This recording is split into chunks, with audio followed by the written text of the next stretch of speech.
Bueno, pues buenas tardes, mi nombre es Jairo Ochoa, soy del curso de Economía, paralelo 5.5. Hoy voy a darles una exposición. Pues mi tema es sobre 3 problemas en la organización económica del Ecuador. Bueno, pues hoy quiero hablarles de algo que es vital, que no muchas personas prestan atención, que es el futuro de nuestro país, en la organización económica de nuestro país.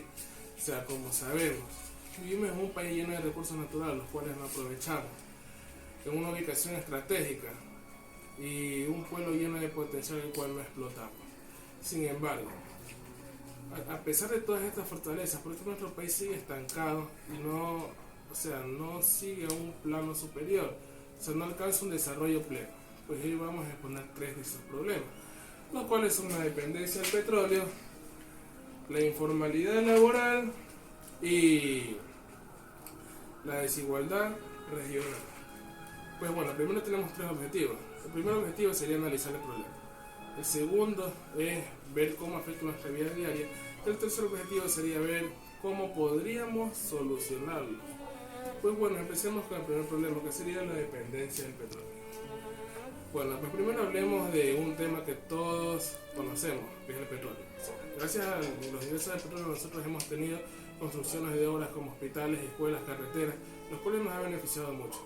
Pero quiero que reflexionemos en algo, o sea, eso es algo bueno, porque el petróleo ha traído ingresos significativos, o sea, también nos ha hecho vulnerables, gracias a que dependemos de los caprichos del mercado internacional. Si el petróleo sube de precio, nosotros tenemos abundancia, pero si baja, tenemos una crisis, que es lo que ya hemos vivido en estos años.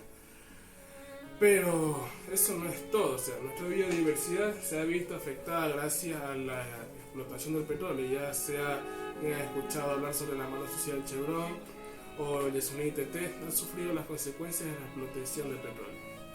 Entonces, ¿qué debemos hacer o qué podemos hacer? La respuesta clara es que nosotros debemos diversificar nuestra economía. O sea, imagínense un Ecuador que no solo depende del petróleo, sino que depende de su turismo, depende de su agricultura y depende de sus energías renovables. O sea, que eso puede ser fuentes de crecimiento de nuestro país. Un Ecuador con más estabilidad y más empleo. Nosotros no explotamos completamente nuestro turismo. Los países extranjeros no se interesan mucho en Ecuador. Los únicos lugares turísticos más conocidos de Ecuador son Galápagos. En segundo lugar, nuestra agricultura se ve estancada, no tenemos evolución. La agricultura asiática tiene una evolución más alta que la de nosotros. Y en tercero, nuestra energía no es renovable. Dependemos mucho de las supuestas lluvias que debe haber y no diversificamos en la obtención de energía como la energía solar y la eólica. Hablemos del segundo problema, la cual es la informalidad laboral. Muchos ya han visto vendedores ambulantes, han visto vendedores en los buses, han visto vendedores en muchas partes, o sea, esto es informal. Pero piensen en todas las personas que vemos vendiendo en las calles, o sea, en los buses, como ya mencioné. Ellos son parte de un sistema donde no hay seguridad social. O sea, en muchos casos no tienen oportunidad de progreso. Aunque hay algunos que tienen progreso, la excepción no es la norma. O sea, casi la mitad de los trabajadores ecuatorianos están en la informalidad, sin seguro de salud, sin una pensión que los ayude a una jubilación digna en el futuro. Entonces, ¿cómo podemos permitir que esto continúe? ¿Por qué no cambiamos?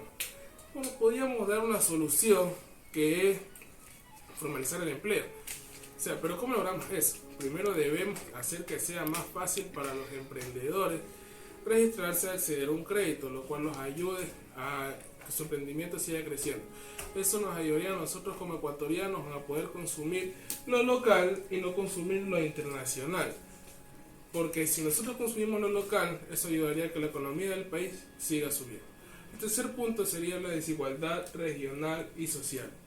Bueno, este no es un punto muy tocado por muchos, pero la desigualdad regional quiere decir, o sea, no es lo mismo vivir aquí en Guayaquil que vivir en Quito, no es lo mismo vivir aquí en Guayaquil que una zona rural de la Amazonía.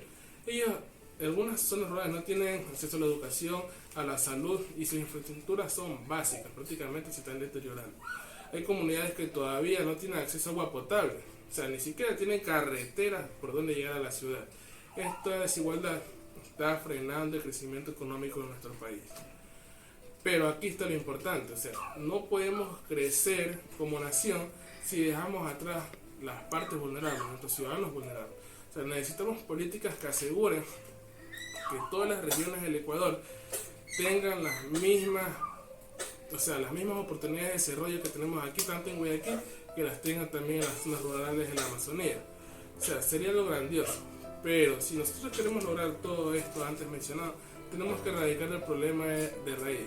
¿Cuál es el problema de raíz? La corrupción y la mala administración. O sea, este es el primer problema que debemos erradicar si queremos cambiar la economía de nuestro país. Todos hemos escuchado historias de la corrupción, de nuestros abuelos, nuestros padres. Hemos escuchado historias de corrupción muy conocidas, como el frío bancario. Pero la corrupción, o sea, ¿cómo afecta a nuestra economía? Pues la corrupción desvía los recursos, o sea, los recursos que deberían ser destinados para hacer obras en el país, o sea, obras públicas esenciales, ya sea hospitales, escuelas, carreteras, infraestructura, cada vez se pierden fondos por la corrupción. O sea, se reducen las oportunidades de crecimiento porque los fondos se pierden, son los tan conocidos sobreprecios. Además, porque la mala administración pública es otro problema. Siempre se desvía una parte del dinero del Estado de diferentes ciudades a diferentes alcaldías, pero nunca hacen nada. Entonces, ¿cómo debemos solucionar nosotros esto como ciudadanos? Es clave fortalecer la transparencia y la rendición de cuentas. O sea, el gobierno debe implementar controles más estrictos a la hora de asegurar que los recursos se utilicen de manera eficiente. O sea, esto exige una responsabilidad en sus líderes, porque si el pueblo está unido, el pueblo jamás será vencido. Pero bueno, en conclusión, amigos, Ecuador es un país mega diverso con bastante potencial para ser una potencia mundial, una potencia económica, pero debemos afrontar algunos de estos desafíos, los cuales son los 3 puntos ya mencionados. Y el último punto, que es erradicar la corrupción. O sea, no podemos aceptar que millones de ecuatorianos sigan en la informalidad, no podemos aceptar que millones de ecuatorianos sigan saliendo del país a buscar mejores oportunidades, porque es mejor no mejorar las oportunidades en el país y vivir en un país en que no haya corrupción. Si nosotros trabajamos juntos para solucionar estos problemas, o sea, trabajamos juntos en hallar soluciones claras, diversificando la economía, formalizando el empleo y haciendo desarrollos equitativos en regiones de alto riesgo, en regiones rurales, nosotros podemos tener una economía sostenible. Pero ¿estamos listos para construir un Ecuador así? Eso depende de cada uno de nosotros. Pues hemos llegado al final de la exposición. Gracias por todo y conmigo hasta la próxima. Gracias. Este Ecuador amazónico, desde siempre y hasta siempre. ¡Viva la patria!